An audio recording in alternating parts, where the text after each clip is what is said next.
Estamos grabando. Ok.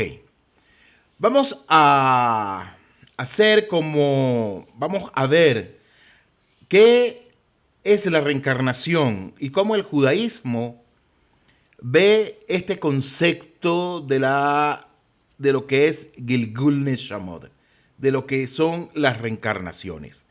Vamos a tocar 12 tópicos.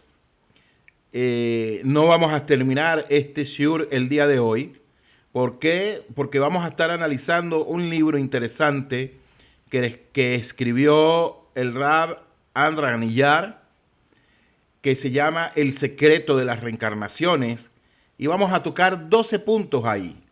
Por ejemplo, vamos a hablar de algo que la persona siempre se hace en la pregunta: ¿cuál es el origen de las almas? ¿De dónde vienen las almas? Y entonces, en ese primer punto, el origen de las almas antes de la creación, las almas estaban cerca de Akadosh Baruj Hu. Las almas estaban debajo del Kisej HaKavod, es decir, debajo del trono de la gloria de Hashem Baraj, y de ahí la tomó Hashem, sacó las almas y la formó, para que esas almas estaban disfrutando del regocijo espiritual de Hashem. Pero estas almas pidieron un mundo donde pudieran trabajar y merecer ese regocijo. Es decir, que las almas, tanto usted como yo, todo el mundo en general, estaba debajo del Kisej que acabó de Hashem Yitbaraj, y le pedimos a Ribono Shel Olam que por favor haznos descender al mundo que estás creando, para nosotros ser meritorio de la recompensa que tú tienes ahí. En segundo punto, vamos a hablar de la creación, es decir, Hashem creó el mundo. ¿En qué sentido y para qué? ¿Por qué? ¿Cómo? ¿Cuándo y dónde? Hashem creó el mundo con dimensiones espirituales. Y son dimensiones no solamente espirituales, sino también dimensiones materiales que nosotros no podemos desconocer. Es decir, tanto la dimensión espiritual como la dimensión material están totalmente enraizadas una con otra. Consecuentemente, el ser humano, ¿cuál es su misión? La misión de él es de servir a Boregolam y regresar a él con dignidad. Es decir, nosotros no somos este cuerpo como tal. Este cuerpo es una parte de nosotros. Y nosotros somos alma también. Pero esa alma que Hashem nos confió, que confió dentro de este cuerpo que nosotros tenemos, esa alma que estaba pura, tenemos que regresarla a Hashem Yitbaraj, como tenemos que entregarla totalmente pura. ¿Y cómo la entregamos pura? Cumpliendo con la voluntad de Hashem. ¿Y cómo nosotros sabemos cuál es la voluntad de Hashem? Cuando estudiamos Torah, ahí descubrimos cuál es la voluntad que Él tiene. No solamente para nosotros los judíos, sino también para los Hasidei Umot Haolam, para los justos entre las naciones, siempre y cuando cada uno de nosotros cumpla con el rol que Hashem nos ha llamado a hacer. El otro tópico que vamos a estar hablando: Shalom a Lore desde Perú. Anaab nos escribe, Shalom, nos saluda. Ana también. A ver si nos pueden poner desde dónde nos están escribiendo.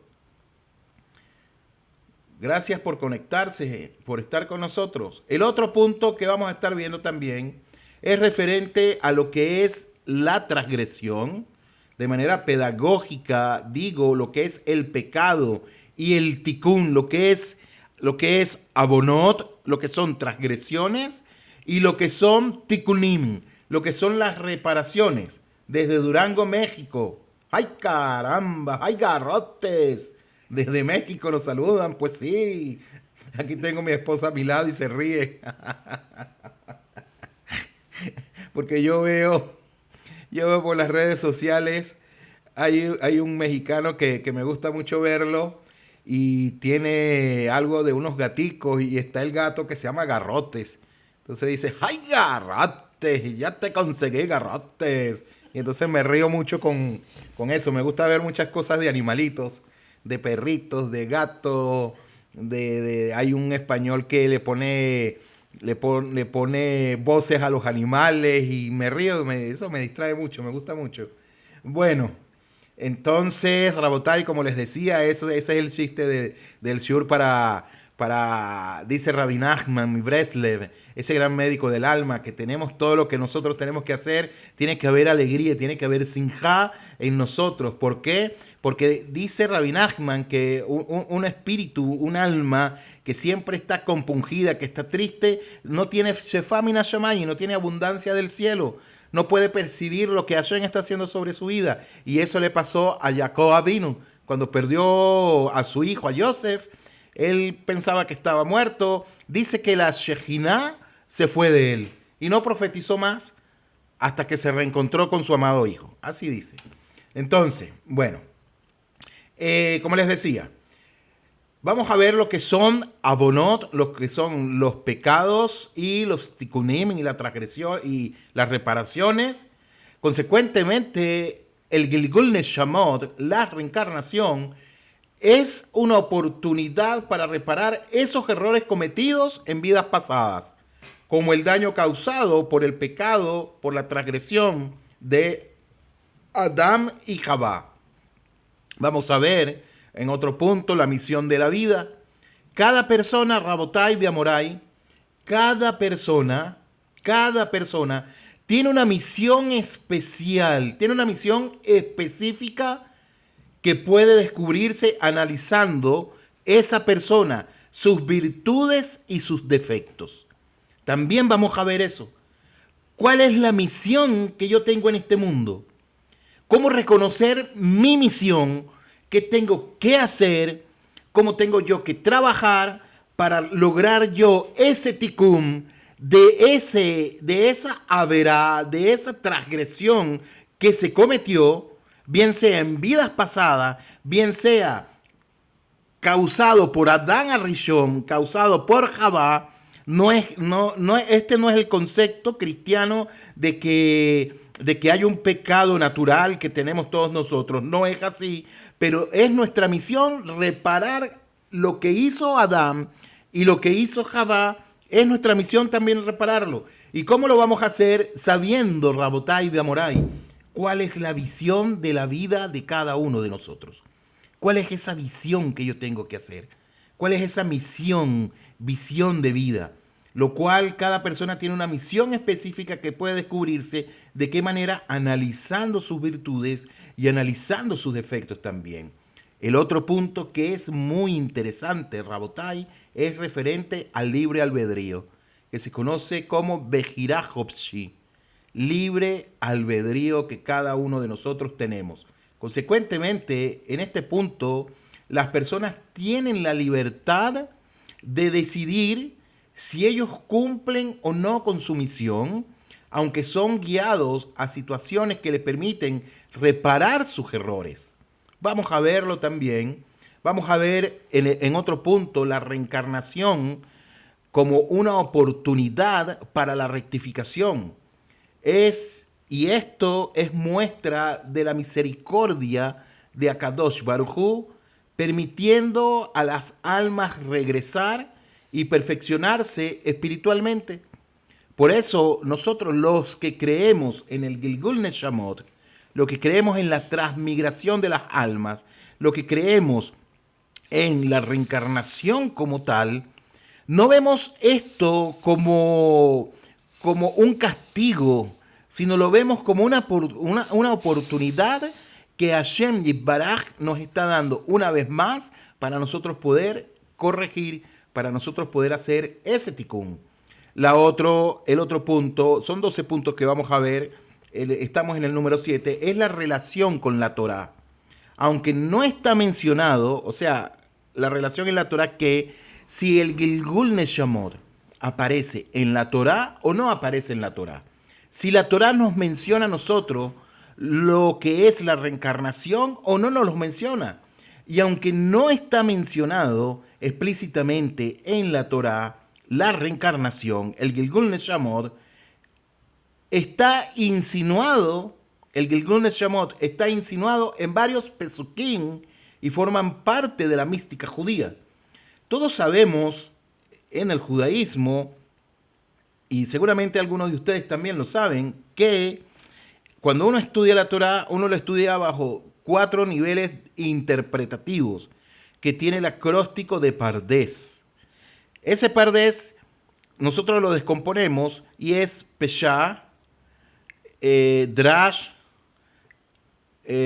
Pardés, Pesha, Drash, Remet y Sod.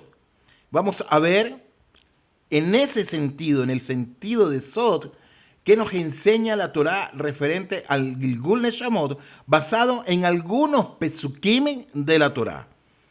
Ahora, vamos a ver también la conexión entre los mundos, es decir, el alma se traslada entre el mundo terrenal y el mundo espiritual, regresando a la tierra en un nuevo cuerpo. ¿Qué es esto? Es decir, que la Neshama desciende y hace un ibur sobre un cuerpo que es totalmente nuevo. Es decir, que tuvo en otro cuerpo. Vamos a ver también qué nos enseña este fascinante libro del rabino Anikyar referente a ese tema. El otro es la reencarnación grupal. Las almas suelen reencarnar en grupos manteniendo conexiones previas de vidas anteriores. Tema interesante también. Recuerdo de vidas pasadas.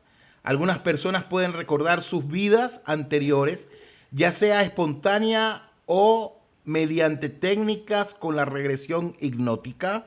Y usted puede hacer la pregunta, ¿el hipnotismo está permitido o no está permitido? Todo va a depender. Y número 11, ya vamos a terminar, similitudes entre vidas, es decir, las almas pueden reencarnar con tareas similares a las de sus vidas anteriores, reflejadas en similitudes físicas y personalidad. El número 12 y último propósito de ese Gilgul Neshamot. El propósito de la reencarnación para cada uno de nosotros, el cual busca el desarrollo espiritual, la reparación de malas cualidades y de transgresiones y la acumulación de buenas acciones. ¿Para qué?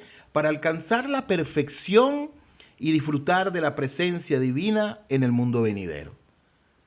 Esos son unos tópicos que nosotros vamos a estar estudiando, vamos a estar analizando en todo lo largo de estos shiurim que vamos a estar teniendo. También vamos a hablar de otros libros, vamos a estar utilizando otros libros, otros mefarshim, otros comentaristas, como por ejemplo Sha'ar HaGilgulim, es las puertas de las reencarnaciones también del Arizal. Vamos a estar ahondando en él también referente a estos temas. Ok, entonces, el tema de las Gilgul Neshamot, el tema de las reencarnaciones, este tema siempre perteneció a la parte mística de la Yahadut, es decir, a la parte mística del judaísmo. Para muchas personas, la palabra Gilgul Neshamot o reencarnación equivale a qué? Equivale a miedo, equivale a terror, equivale caviajol, fuerzas oscuras, que no tiene nada que ver con eso, equivale a conceptos trascendentales, equivale a miedo también. Consecuentemente, inculcar la emuná por medio del Gilgul Neshamot, inculcar la emuná con amenazas de Gilgul Neshamot, etcétera, etcétera, no es lo más convincente, no es lo ideal que se debería de hacer. No se debería decirle a una persona, mira, tú eres la reencarnación de tal persona y por lo tanto tu misión es tal y tal cosa. No es tan así tampoco. Vamos a ver a lo largo de todos estos shiurim cómo nosotros podemos tener una, digámoslo así, una perspectiva más clara a lo que esto se está refiriendo. Moshe Erev Tov. Y no solamente al judío en particular, sino caviajol también a no judíos en general. Consecuentemente, cuando uno logre romper la barrera de la imagen negativa que se da a este tema del Gilgul Neshamot, o como otras personas dicen que las reencarnaciones son temas de brujería, de Shituf, que ya vimos que en el tema de Shituf que estuvimos hablando no se tocó nada de la reencarnación. Cuando la persona pueda manejar este concepto de una manera mucho más abierta, va a ser mucho más comprensible.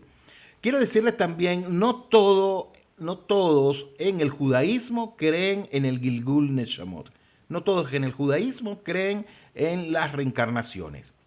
Entonces, bajo este parámetro vamos a descubrir un mundo maravilloso e interesante, una faceta positiva de este tema que estamos abordando. Siendo así, la reencarnación entonces no siempre es un castigo, Rabotai. La reencarnación no siempre es un castigo, sino que la mayoría de las veces, Rabotai, es un regalo que Hashem Yitbaraj nos está dando a nosotros por su gran gesed, es decir, por su gran bondad.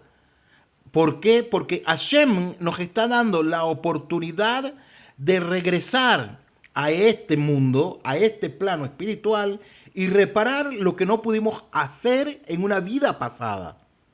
Por eso no es casual, Rabotai, Shalom Rafael, no es casual que en hebreo la palabra bondad equivalga en su valor numérico según la gematria a reencarnación. ¿Cómo así? La palabra bondad, que en hebreo es Gesed, que está compuesta por las letras Hei, Samet y Dalet, forman su valor de estas tres letras es 72, según la gematria. Pero, Aval, la palabra Gilgul es transmigración, viene de galgal, de rueda, de algo redondo como esto, redondo, ¿ok? Su valor numérico también es 72 y está conformado por la letra Gimel, Lamed, Gimel, Vav, Lamed, no Bet, sino Vav, Lamed, Gimel, Lamed, Gimel, Vav, Lamed, que se conoce como Gilgul y tiene su valor numérico también 72. Entonces, no es casual que Gesed, su valor numérico según la gematria es 72 y Gilgul es 72, bondad y reencarnación o bondad y transmigración tienen la misma connotación o tienen la misma fuente numérica. Según la gematria, esto tiene mucho significado. Este estudio que vamos a estar dando, vamos a analizar y también vamos a entender la raíz, el shoresh, de toda nuestra existencia, de la existencia de todos nosotros. De dónde provienen las almas, para qué las almas vienen al mundo, cuál es nuestra misión y cómo saber qué vinimos a reparar y por qué. Que es lo más específico que nosotros tendríamos que preguntar. Nosotros tendríamos que hacernos la pregunta, ¿qué vengo yo a hacer aquí en este mundo? ¿Cuál es mi misión en este mundo? Mi misión en este mundo no es llenar un espacio, no es llenar, se dice así, no es llenar un espacio, no es llenar un vacío en el espacio o algo así. No he venido solamente a estar aquí en este mundo, y ya, y vine y vivo como las plantas, me reproduzco, crezco, reproduzco y me voy de este mundo y, ok, ¿cuál es tu misión como tal? No es simplemente venir a trabajar y trabajar y trabajar. ¿Esa es tu misión en la vida? No sabemos. Conozco personas que toda su vida han trabajado, o conocí personas que toda su vida han trabajado y cuando dejaron de trabajar inmediatamente murieron. Pareciera ser entonces que estas personas vinieron fue a trabajar. Conozco otras personas que dicen, no, el día que yo deje de trabajar, ese día me muero. Porque yo sin el trabajo no soy nadie. Entonces, ¿a qué vinimos? ¿Vinimos fue a puro trabajar? ¿Qué vinimos a reparar? No lo sabemos. Vamos a investigarlo. Cada uno de nosotros. ¿Cuál es la función que yo tengo como tal? A ver, algunos comentarios que me están poniendo. En una sola vida se puede reparar todo. La paz sea contigo. La reencarnación sería entonces un acto de bondad del Creador hacia nosotros. Hemos dicho que sí, Edgar. La paz sea contigo. Alejen Shalom. En una sola vida se puede reparar todo. Ulay, quizás sí. Ulay Ken, Ulay Lo. Quizás sí, quizás no. Vamos a ver. Vamos a ver. Entonces, Drabotai, Bemorai.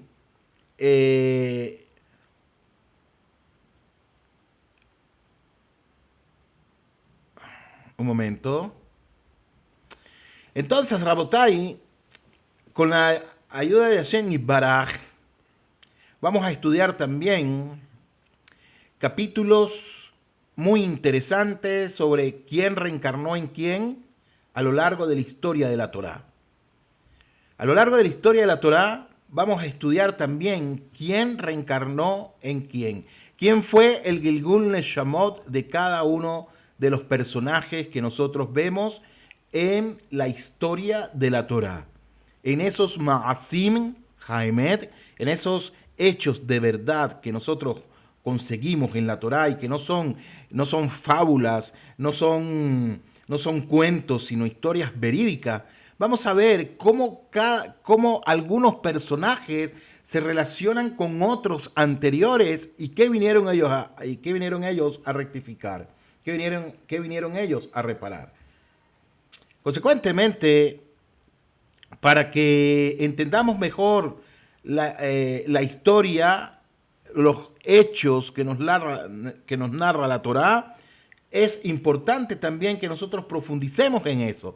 Obviamente, Rabotai, no vamos a omitir la opinión científica actual, vamos a verlo también bajo el concepto de la ciencia para mostrar cómo ha cambiado últimamente y reconoce la existencia, es decir, la ciencia ha tenido un cambio en su quehacer como tal y reconoce la existencia del alma y la reencarnación. Vamos a ver también ese punto tan interesante.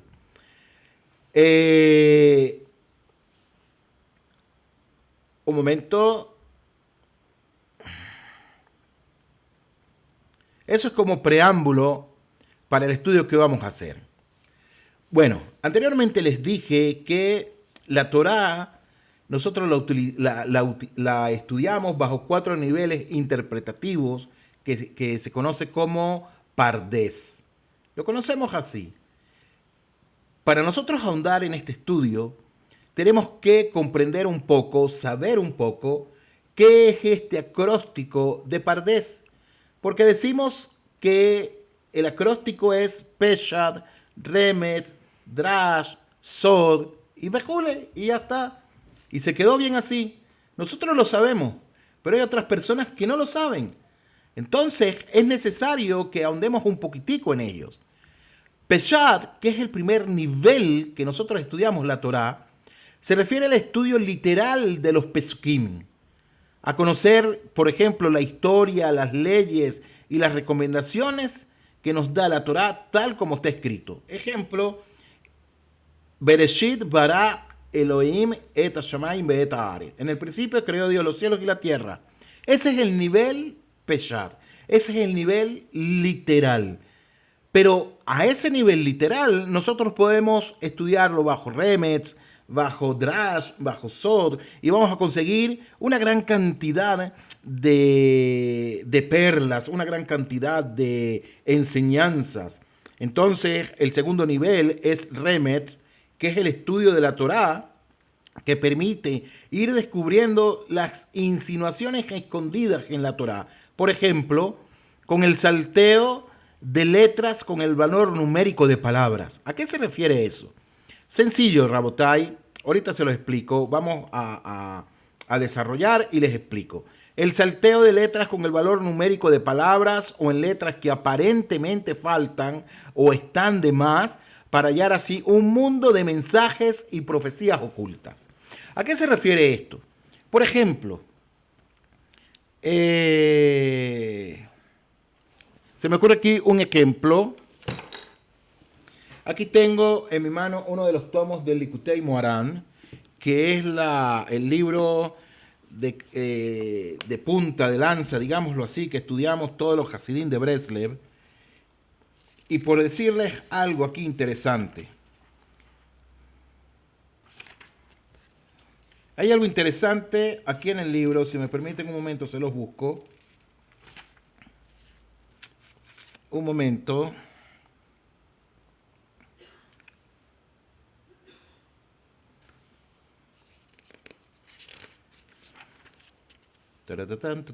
Un momento, ya lo estoy buscando.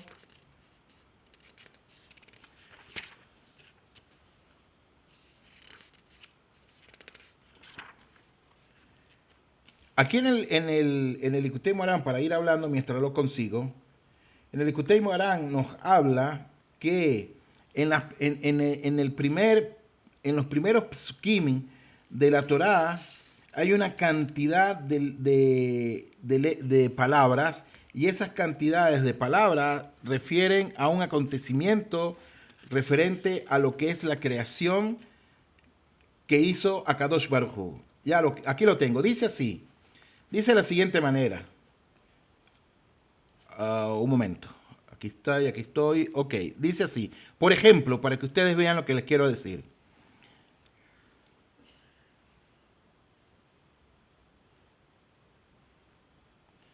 Un momento.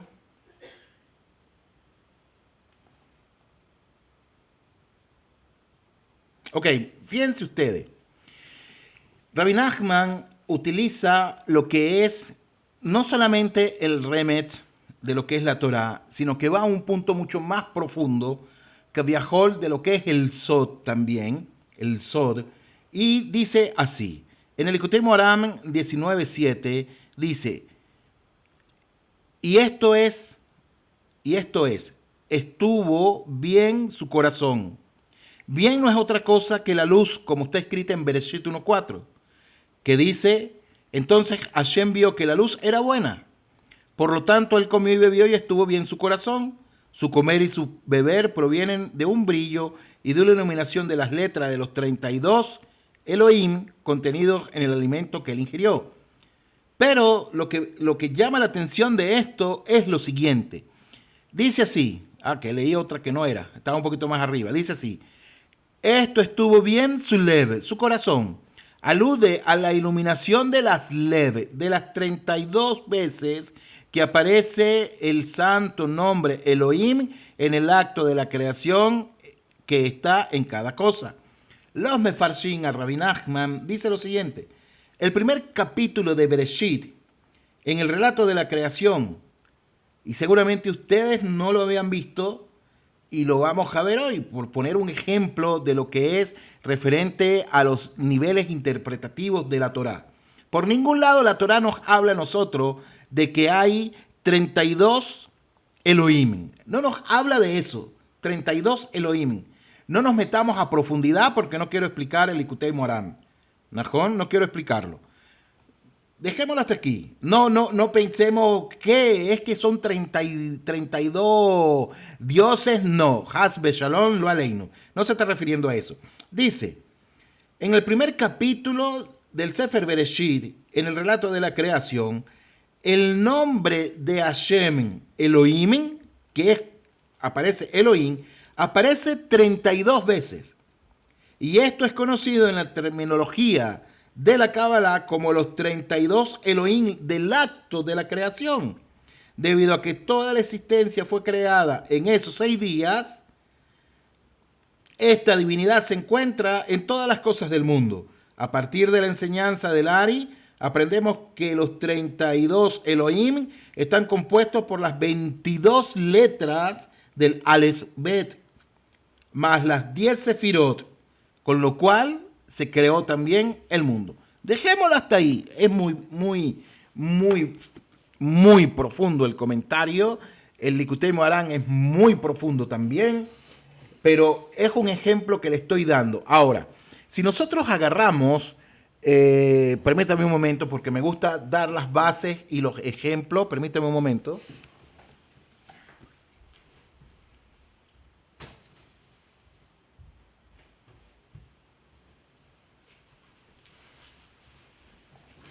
Si nosotros agarramos un Humash en hebreo, lo tengo aquí, ahorita les muestro. Si agarramos un Humash en hebreo, aquí está el Humash en hebreo. Pero, a ver, si lo pongo así, aquí, la cuestión es por el fondo de pantalla que tengo, que no lo van a ver. A ver, aquí creo que se ve un poquito aquí, pero no se ve muy bien tampoco. Se ve muy lejos, ¿verdad? ¿Qué me dicen ustedes? ¿Se ve muy lejos? No se ve. Ok. Lástima. Bueno, si ustedes agarran en hebreo, se ve muy lejos, y uno cuenta, Bereshit es una palabra, Baraj, 2, Elohim, 3, Ed, 4, Hashamayim. Tenemos 1, 2, 3, 4, Hashamayim 5, Be'ed 6, Haaret 7. Y así sucesivamente, vamos contando esos primeros psukim, como están ahí, vamos a conseguir 32 palabras, y esas 32 palabras fueron utilizadas para la creación, como nos está diciendo Rabbi Nachman, en ese sentido, incluyendo las 22 letras también y las 10 sefirot. Un concepto muy fuerte, ¿Najón? Un concepto muy fuerte. Pero bueno, sigamos a lo que nos interesa. Eso es referente a lo que nos dice a Remes también. Si nosotros contamos cada 50 letras a partir, ya les digo, si contamos cada 50 letras a partir de la Taf, es que no se va a ver, de Bereshit, de esa Taf de Bereshit, contamos cada 50 letras, vemos que después de contar 50 letras, va a caer en una Vav. Si contamos, cuando caemos en la Vav, contamos 50 letras, entonces después va a caer en la Resh. Y si contamos 50 letras después, va a caer en una Hei. ¿Y qué palabra se va a formar? Se va a formar la palabra Torah. Y si seguimos contando cada 50 letras equidistante, se va a formar la palabra Torah. En toda la Torah, excepto en un solo libro, no se va a formar la palabra Torah, se va a formar eso es de derecha a izquierda, se va a formar de izquierda a derecha, se va a formar la palabra Torah. En el Sefer de Vaikra es la única que se forma al revés.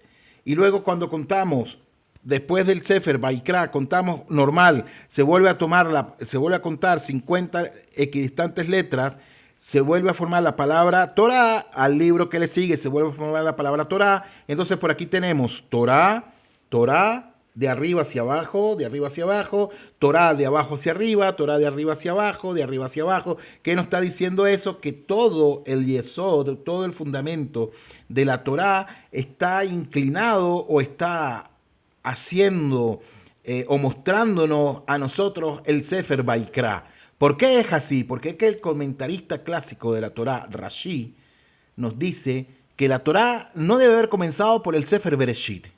La Torah debe haber comenzado por el Sefer Vaikra. ¿Por qué Sefer Vaikra? Porque el Sefer Vaikra es donde nos habla de la conducta, de la conducta que nosotros tenemos que tener para con Boregolán, de lo que es referente a la Kedushá, de las relaciones de la pureza sexual. Es el primer libro que se le enseñan a los niños a leer y a estudiar, porque nos habla de todo el conglomerado de las alajot, e incluso en el Sefer Vaikra se anuncia una vez más los 10 mandamientos. Lo vimos en la parashá pasada. Aharei Mot Kedoshim lo vimos.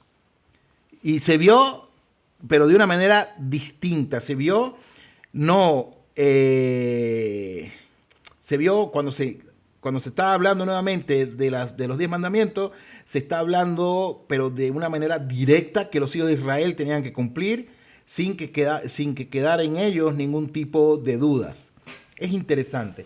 Espero que estén conmigo, espero estar haciéndome entender yo con lo que les estoy diciendo. Si no, escríbanme por aquí, por favor, o si la clase es muy profunda, manifiéstemelo y trato de subir un poquito de la profundidad donde estoy. ¿Sí? Entonces, bueno, a ver, ¿están todos conmigo aquí o se quedaron dormiditos? ¿Están ocupados? Bueno, entonces, Rabotai, eso es con referente al Remetz. Bien, aunque bastante profundo. Muy, sí, es muy profundo. Reconozco que es muy profundo. No todos están preparados para eso. Como les dije la otra vez, cuando yo estudio me apasiono mucho y me voy muy profundo, muy profundo, muy profundo, y hay ramificaciones y uno quiere saber todo. Ok, entonces el otro nivel es Drash. Proviene de la palabra Drashá. Drash proviene de la palabra Drashá y que traduce discurso, plática o enseñanza. Y es la parte correspondiente a los oradores que se forman con base en textos y moralejas que sirven de enseñanza para el público, sean alágicas como el Talmud o éticas y morales como lo es el Musar. El otro nivel se conoce como Sod, que refleja la parte profunda y mística de la Torá, como está en el Likutei Moharan, que lo vimos ahorita, conocida más como la Kabbalah. La Kabbalah, Rabotai, no es mala. La Kabbalah no es brujería como muchas personas dicen. Pero lamentablemente, hoy en día muchas personas están utilizando este conocimiento y lo están deformando en muchos sentidos. Hace unos días vi un video que sacó, creo que fue Isaac Yosef, Isaac Obadia, creo que fue el Rab, el Roja Rashi de aquí de Israel para los sefaradim, y sacó una advertencia referente a personas, rabinos, que están utilizando la cábala como cuestiones mercantilistas, como magia. Vengan y les doy un salmo para que tengan hijos, vengan y les doy un salmo para que tengan parnasá, es decir, el sustento, para que se puedan ganar la lotería, etcétera, etcétera. Y están haciendo cosas que no son correctas. Están haciendo cosas que no son correctas. Ah, ya, lo vi en una página que me la pasaron y habían varios rabinos también que estaban a favor de eso. Edgar lo vio, ok. Yo he denunciado eso, pasa mucho en redes sociales y se presenta como rabinos. Sí, pero aquí estamos hablando de que son rabinos que están haciendo eso también. Y a la par hay personas que no son rabinos, perdón, ni siquiera son judíos y están utilizando lo que es la Kabbalah, lo que es la sabiduría de la Kabbalah y la están deformando, para no decir una palabra fea, la están deformando y eso hay que tener mucho cuidado. Hace poco, hace unos minutos vi a alguien que estaba con el árbol sefirótico y haciendo cuestiones raras y alguien le preguntó, ¿qué es lo que estás haciendo? Y vi un momentico y veo el espacio de la persona como tal, una persona que no es judía, hablando de Kabbalah. Eso es muy delicado. Pero no, vamos a seguir con nuestro shiur. Sí, puedo decir, sí, puedo decir nombres, pero por respeto a su persona no lo menciono. Sí, es mejor no mencionarlos. Desafortunadamente eso es lo que venden, lamentablemente así es, sí. Entonces, bueno, Sod refleja la parte profunda y mística de la Torá conocida como la Kabbalah. Kabbalah viene de kivel, de recibir. Eso es Kabbalah. Cuando usted va al mercado y le entregan el papelito en blanco con todo lo que compró, eso se llama Kabbalah. Se dice así, Kabbalah, Lindro sea Kabbalah, bebakashá. Yo quiero el recibo, por favor. Eso es lo que, eso es Kabbalah. Recibir, Kabbalah es recibir, viene de Kivel, de recibir, ¿ok? Entonces, y esta fase que fue desarrollada y mantenida en secreto, como lo indica la misma palabra en el sistema de Pardes, que es Sod, significa en hebreo secreto. Sod significa secreto. Es toda una red criminal. Entonces, esta parte fue transmitida, lo que se llama el Sod y la Kabbalah, fue transmitida de maestro a alumno hasta que fue escrita en el siglo II de la era común por Rabbi Shimon Bar Yochai en el Zohar y ampliada y bien explicada en el año 1570 por el Arizal. Y los 4 niveles espirituales de Pardes están en distintas combinaciones. Ese nivel de Pardes está en distintas combinaciones de nuestras almas. Es decir, que dentro de mí está el Pardes también. Entonces me toca a mí, nos toca a cada uno de nosotros descubrir esos niveles interiores que hay en nosotros de conexión con el creador del universo. Los 4 niveles espirituales, como dije, están dentro de nosotros. Y es por esto que cada uno, una vez más, y es por eso, o es por esto, que cada uno nos sentimos atraídos hacia un área más que hacia otras áreas. Nos sentimos atraídos a áreas específicas más que en otras áreas. ¿Me hago entender? Hay unas personas que son más, digámoslo así, más espirituales, otros son más racionalistas, otros son más éticos, otros son más pesha, otros son más simples. ¿Por qué? Porque esos 4 niveles están dentro de nosotros. Y cada uno de esos niveles que hay dentro de nosotros tiene una manifestación que es predominante. ¿Me hago entender con eso? Rabino se dice ahí, se puede, si se puede, ¿qué? Rabino, se puede, si es para estudiar el Pardes, pero en una yeshiva, seguro que sí, seguro que sí. Entonces, así explicó el Arizal a su alumno Rabbi Haim Vital, y esa es la cábala que hoy en día se tiene, la de Rabino Haim Vital, que la diferencia entre Maimónides, una vez más mencionamos a Maimónides, y una vez más vamos a mencionar a ese gran, digamos, opositor, no en el sentido mal de la palabra, sino en el sentido bueno, a Nachmanides. Nachmanides era atraído por la mística y por la Kabbalah, mientras que Maimónides era muy apático hacia ella. Maimónides era totalmente racionalista, como lo estudiamos en los Shurim de Shituf. Fíjense que Nachmanides y Maimónides siempre van a estar metidos en estos conceptos de lo que son el racionalismo del judaísmo y lo que es la espiritualidad o lo que es el misticismo del judaísmo. Vamos a ver siempre esas dos vertientes. Alguien me escribió por el YouTube, me dijo, Maimónides está equivocado totalmente en lo que él dijo. Y yo le dije a la persona con todo respeto, muéstrame con fuentes claras y verídicas que él esté equivocado. Muéstrame con fuentes que esté equivocado. No está equivocado Maimónides, es su pensamiento, es la convicción a donde él llegó en base a los estudios que él hizo de la Torá. Igual que Nachmanides hace sus estudios en la Torá y tiene una resolución que él saca y la trae a la palestra como hizo Maimónides. Lo que quiero decirle es que en el judaísmo siempre vamos a tener esa balanza. Y eso es necesario, Rabotai. Es necesario que esté esa balanza.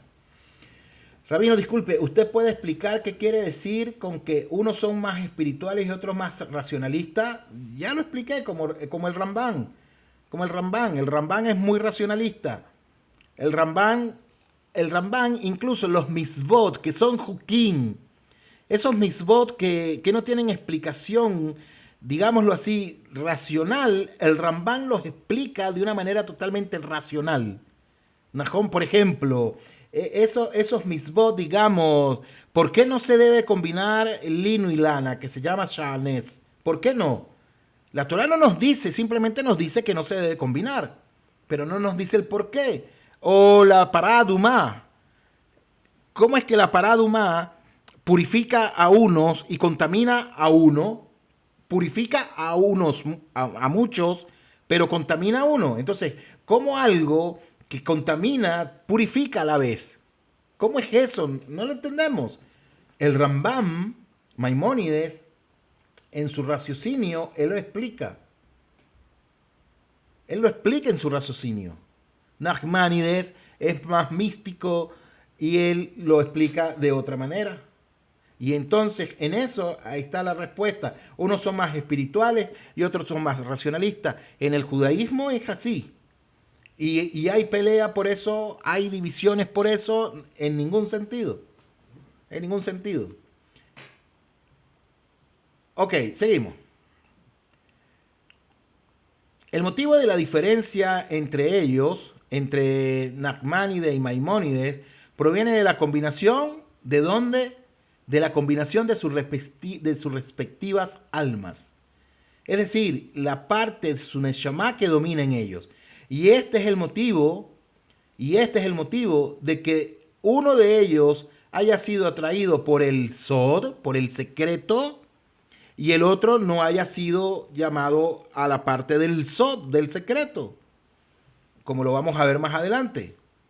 Entonces, hoy por hoy, Rabotai y Beamorai, estamos viviendo en una generación de muchos secretos. Hoy por hoy estamos viviendo en una generación de muchos secretos. Es decir, de generación que se dedica a revelar el secreto y la mística de la creación. Por eso.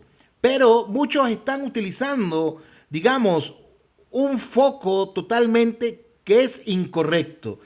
Quieren traer luz, pero utilizan un foco que no es el correcto.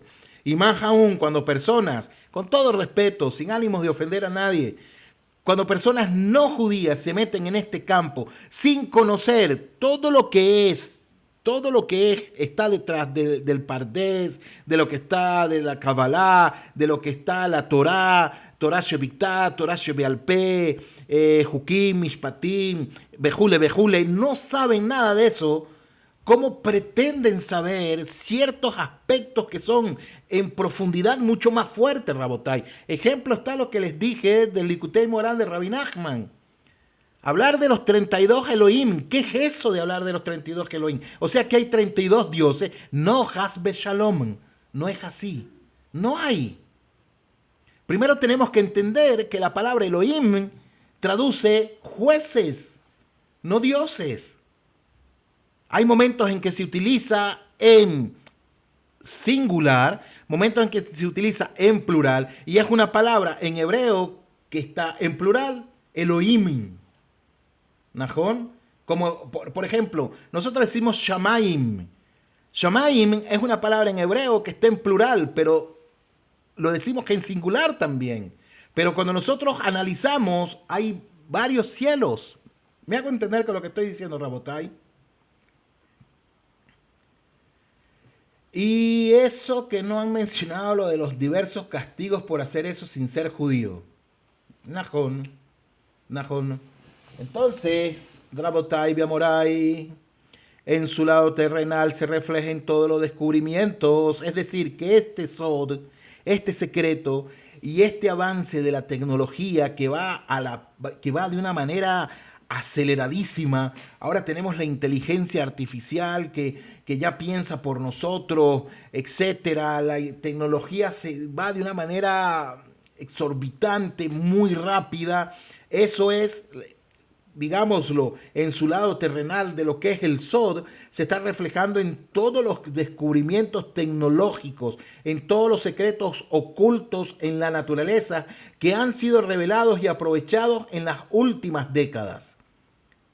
Por eso resulta impresionante ver cómo hace ya 1800 años el Zohar profetizó. El Zohar profetizó, prepárense para el año 5600 de la creación. ¿Y cuál fue el año 5600 de la creación, Rabotai Beamorai? En el calendario greco-romano, gregoriano, fue el año 1840 aproximadamente. ¿Y qué ocurrió en ese año 1840? ¿Qué ocurrió, Rabotai? Dice el Zohar, cuando bajará al mundo una Shefah Hagedolá, es decir, una afluencia, una abundancia muy grande del cielo y se revelarán muchos secretos a la humanidad. Y muchos secretos se han revelado a partir del año 1840, 1840. Se han revelado muchos acontecimientos en la tecnología, ciencia, medicina, etcétera, etcétera, etcétera, de una manera increíble.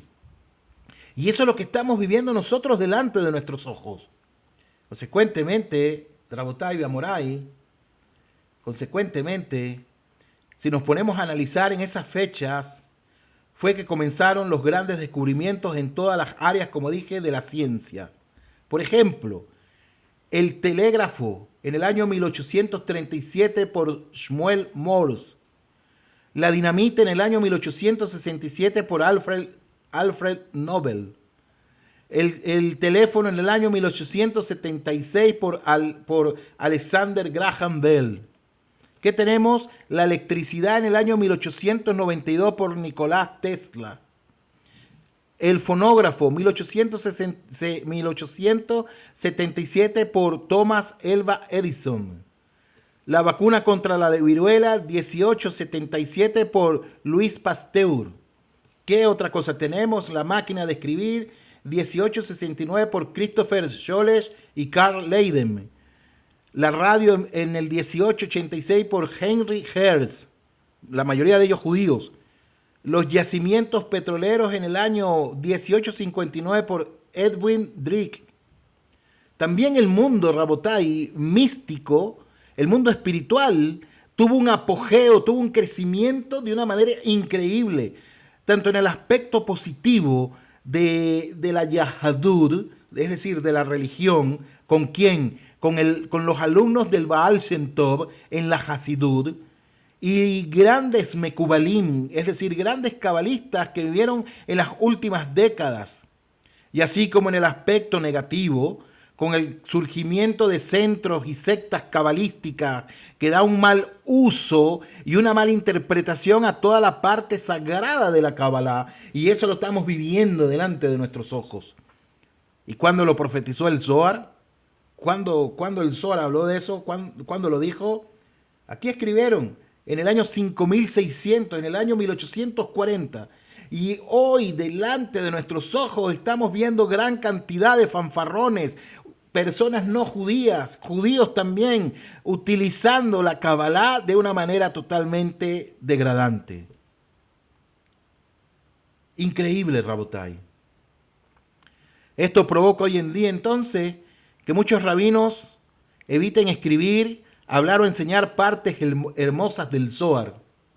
Y a mí me cuesta hablar ciertas partes de eso. Me cuesta hablar ciertas partes de, como les dije, me cuesta hablar ciertas partes del Likutei Moharan. No soy capaz de darle shiurim a ustedes del Likutei Moharan. ¿Por qué? Porque son conceptos muy profundos, conceptos que Rabbi Nachman habla de la Hasidut, pero toca conceptos del Zohar, de la Kabbalah. Y lamentablemente está tan desvirtualizado que van a pensar cosas que no son. Y es preferible entonces no hacerlo. Hablar de Musar, hablar de ética, etcétera. En esta parte, en los shiurim anteriores que hablamos de la brujería un poquito, ahora que vamos a hablar del Gilgul Neshamot, de la transmigración de las almas, o de la Kabbalah, no, de la reencarnación, etcétera, etcétera. Entonces, Rabotai y Amorai, presten atención a lo que les voy a decir. Presten atención, Rabotai. Aquí es bueno entonces aprovechar para orientar a los que quieran recibir un buen consejo. No todo es lo que parece. No todo lo que brilla es oro. No porque algunas personas adivinen nuestro pasado, nos lea la mente concentrándose con los ojos cerrados y nos hable de Kabbalah y de permutación de letras y de números y de fórmulas sagradas que dicen que si recitas este salmo, entonces vas a tener abundancia en tu casa, y si quieres un matrimonio feliz, entonces recita el otro salmo. Ciertamente los Teilín tienen poder, Rabotai, pero no como se están utilizando hoy en día. Entonces, no porque algunas personas adivinen nuestro pasado, nos lea la mente concentrándose con los ojos cerrados y nos hable de Kabbalah. Estamos ante una persona sagrada y santa que está conectada con Boregolam, no necesariamente. Y con todo el respeto, mucho menos personas que no son judías, que no están conectados con el Creador del universo. El mundo Rabotai fue creado en un equilibrio para que exista Bejirah Hopshi, el libre albedrío.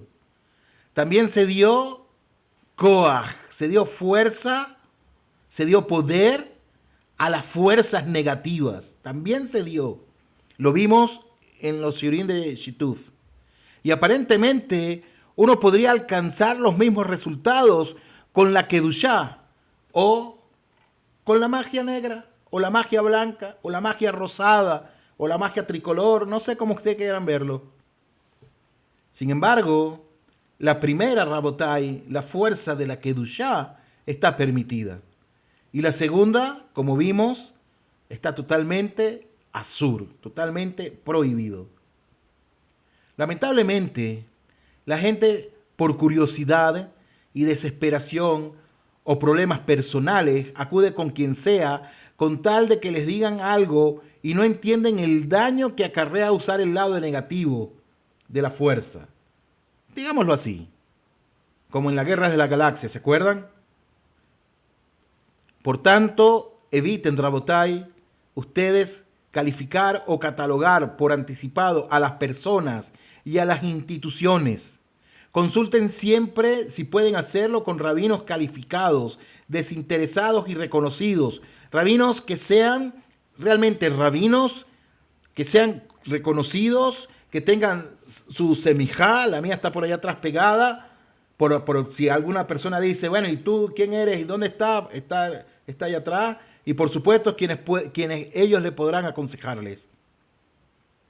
Pero no porque otros hagan mal uso del Sod, nosotros, los que queremos enseñar bien, dejaremos una información bella y profunda, o a ustedes que están estudiando conmigo, los dejaremos desinformados. Todo lo contrario.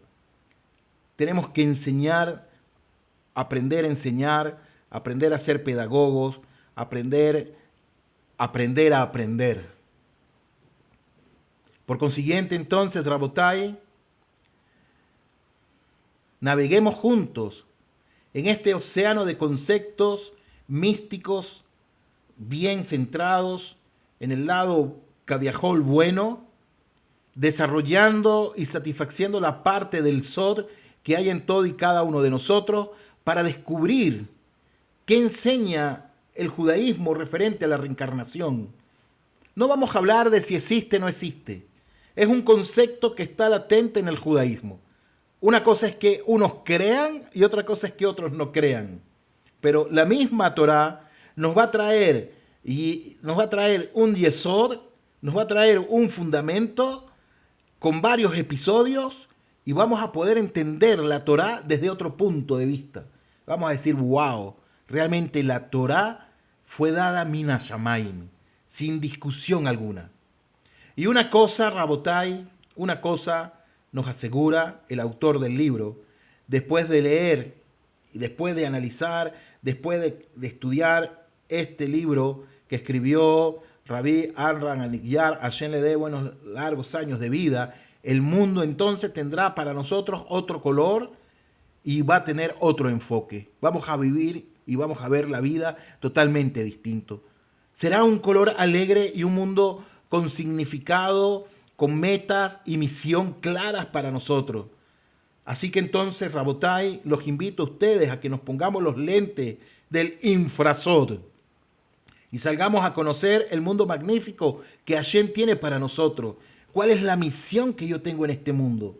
¿Cuál es mi tikkun? ¿Cuál es mi rectificación?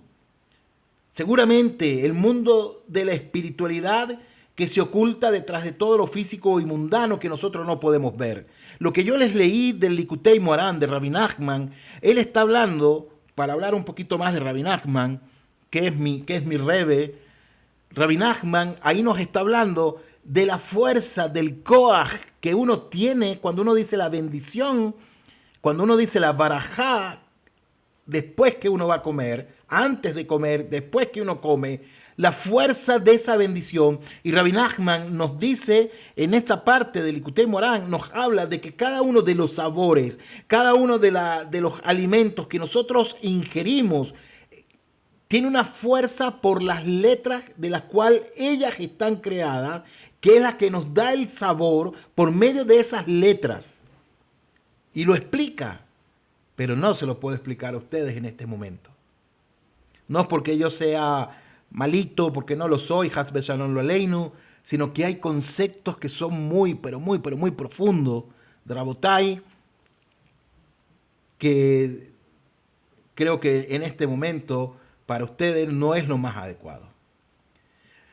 Bueno, Rabotai, esto ha sido la introducción de nuestro shiur que vamos a estar haciendo y analizando del secreto de la reencarnación, reencarnación en el judaísmo, como yo lo he titulado, en el cual vamos a estar analizando el libro del secreto de las reencarnaciones y el Shareh HaGilgul. Vamos a estar estudiando conceptos interesantes, vamos a estar viendo a qué se refiere todo eso.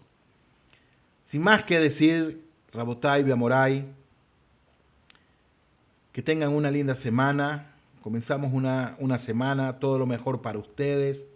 Que no quiero quitarles más de su precioso tiempo. Muchísimas gracias por haberse conectado. Si tienen alguna pregunta que hacer, pueden hacerlo en este momento. Les recuerdo que este shiur va a estar colgado en nuestro YouTube, en nuestro canal de YouTube, Torah y Hasidut desde Jerusalén, para cada uno de ustedes. Si están interesados y quieren volverlo a ver, personas que estén interesadas, quieran estudiar con nosotros, invítenlo a que se conecten también.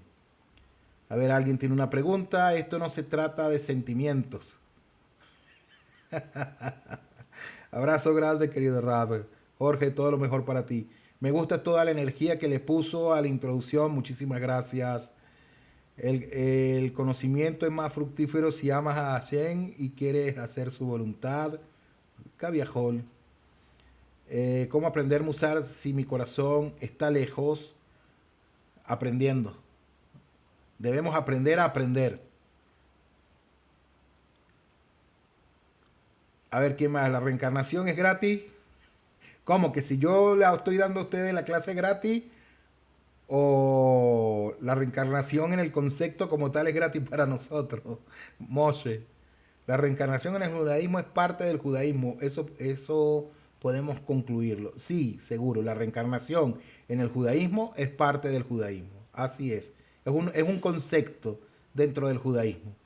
La página para preguntas y estudios, etcétera, torayhasidut.com, para que la visiten. Por YouTube, Torah y Hasidut desde Jerusalén, con M al final, Jerusalén. De hecho, así se escribe, con M, no con N. Los egipcios creen que se paga una... Sí, pero... Eso es lo que ellos piensan. Aquí es reencarnación en el judaísmo, no reencarnación en la convicción de los egipcios. Rabotai, siempre hay que estar alegre, contentos, felices, gozosos, todo lo mejor. Edgar, leíste Mesilá Yesharim, sin Hashem no se hace nada. Temor y bondad, todo con Hashem. Sí, ciertamente. Bueno, Rabotai, vamos.